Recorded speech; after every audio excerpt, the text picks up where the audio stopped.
নির্বাচন কমিশনের সিনিয়র সচিব আখতার আহমেদ জানিয়েছেন, আসন্ন জাতীয় নির্বাচনের কর্মপরিকল্পনার খসড়া ইতিমধ্যে চূড়ান্ত করা হয়েছে।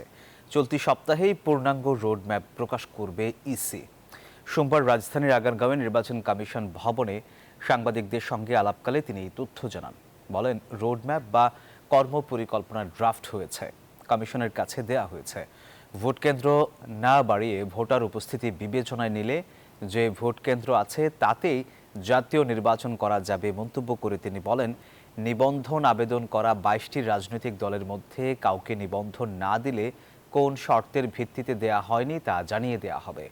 আর সীমানা নির্ধারণের বিষয়ে ২৪ আগস্ট থেকে ৪ দিন শুনানি চলবে বলেও এ সময় জানান তিনি।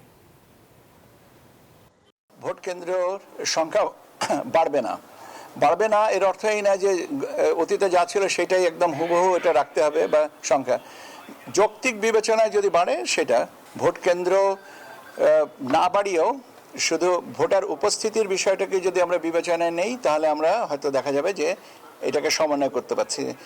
বান্ডেল থাকলে প্রতি সেনমানিতে টাকা বাঁচবে। বিকাশ সেনমানি বান্ডেল কিনে জিতুন প্রতি লেনদেনে।